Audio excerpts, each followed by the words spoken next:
तरफ दिल्ली के पूर्व सीएम अरविंद केजरीवाल के लिए मुश्किलें बढ़ गई हैं, क्योंकि यहां पर एलजी ने अब आबकारी घोटाले से जुड़े कथित मनी लॉन्ड्रिंग मामले में उनके खिलाफ मुकदमा चलाने के लिए ईडी को मंजूरी दे दी है। ईडी ने 21 मार्च को दिल्ली के तत्कालीन मुख्यमंत्री अरविंद केजरीवाल को गिरफ्तार किया था और मई में उनके पार्टी और अन्य के खिलाफ चार्जशीट पेश की थी। और अब यहां पर ये मुश्किलें इस तरह से बढ़ सकती हैं कि जो आबकारी घोटाला था, इससे जुड़े हुए कथित मनी लॉन्ड्रिंग के मामले में भी उनके खिलाफ मुकदमा चलाने के लिए ईडी को मंजूरी दी गई है।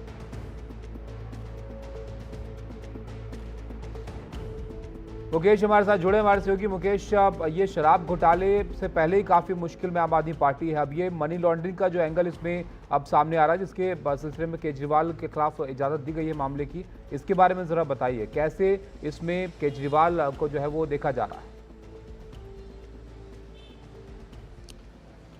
देखिए, जो ईडी है उसने मनी लॉन्ड्रिंग के तहत शराब घोटाले की जांच शुरू की थी और उस मामले में ईडी ने अरविंद केजरीवाल को 21 मार्च को गिरफ्तार भी किया था। अरविंद केजरीवाल काफ़ी लंबे समय तक तिहाड़ जेल में रहे थे। न केवल अरविंद केजरीवाल बल्कि मनीष सिसोदिया, संजय सिंह, आम आदमी पार्टी के कई नेता इस पूरे मामले में फंसे हुए हैं और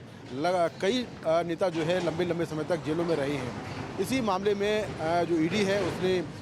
कोर्ट में चार्जशीट पेश की थी और ये चार्जशीट अरविंद केजरीवाल समेत आम आदमी पार्टी के खिलाफ भी पेश हुई थी, क्योंकि ईडी ने कहा था कि अरविंद केजरीवाल आम आदमी पार्टी को एक कॉरपोरेट कंपनी की तरह चला रहे हैं और कॉरपोरेट कंपनी के मालिक अरविंद केजरीवाल हैं। जो घूस का पैसा है वो सीधे तौर पर आम आदमी पार्टी को गया है और आम आदमी पार्टी के राष्ट्रीय संयोजक अरविंद केजरीवाल हैं, इसीलिए इस घोटाले के मास्टरमाइंड वही हैं। आरोप ये भी था कि जो साउथ की लिकर लॉबी है, जिसके कहने पर आबकारी पॉलिसी 2021-22 बनाई गई और कुछ इस हिसाब से बनाई गई जिससे कि साउथ की लिकर लॉबी को फ़ायदा हो, इसके साथ ही आम आदमी पार्टी को भी फ़ायदा हो, और इसीलिए जो ईडी है उसने अपनी चार्जशीट में कई बातें कही हैं। अब नियम के मुताबिक जो सुप्रीम कोर्ट का रूल है, कोई भी पब्लिक सर्वेंट जो इस तरह का होता है, ख़ास तौर से कोई विधायक है, एमएलए है या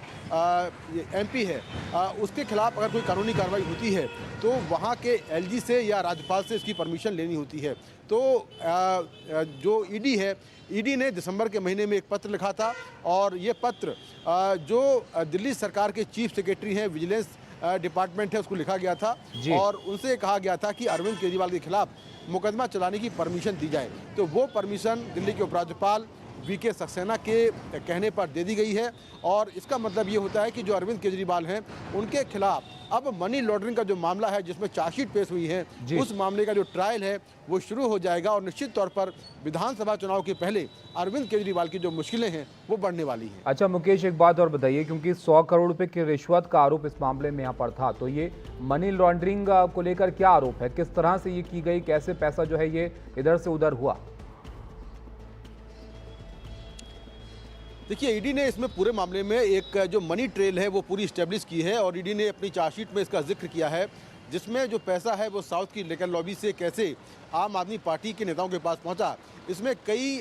जो हवाला के कारोबारी हैं वो भी इसमें शामिल हैं, वो भी इसमें आरोपी हैं, उनके जरिए पैसा पहुंचाया गया। तो साउथ की लिकर लॉबी से हवाला कारोबारियों तक, हवाला कारोबारियों से जो बिचौलिए हैं उन तक आया, बिचौलियों से आम आदमी पार्टी के कुछ जो छुटभैया नेता हैं उनके पास पहुंचा और उसके बाद फिर ये पैसा आम आदमी पार्टी को गया। और जो 100 करोड़ रुपए साउथ की लिकर लॉबी से लेने की बात की जा रही है, उस पैसे में से ये भी आरोप है कि 45 करोड़ रुपए आम आदमी पार्टी ने गोवा चुनाव में इस्तेमाल किया, उसी पैसे का इस्तेमाल किया। तो ईडी ने एक पूरी मनी ट्रेल को इस्टेब्लिश किया है कि आखिर कैसे पहुंचा जो पैसा है वो साउथ की लिकर लॉबी से होते हुए आम आदमी पार्टी तक पहुंचा और आम आदमी पार्टी ने फिर इसी पैसे का इस्तेमाल अलग अलग कामों में किया, जिसमें 45 करोड़ रुपए गोवा के विधानसभा चुनाव में इस्तेमाल किए गए, ये भी एलिगेशन है। तो ईडी का कहना ये है कि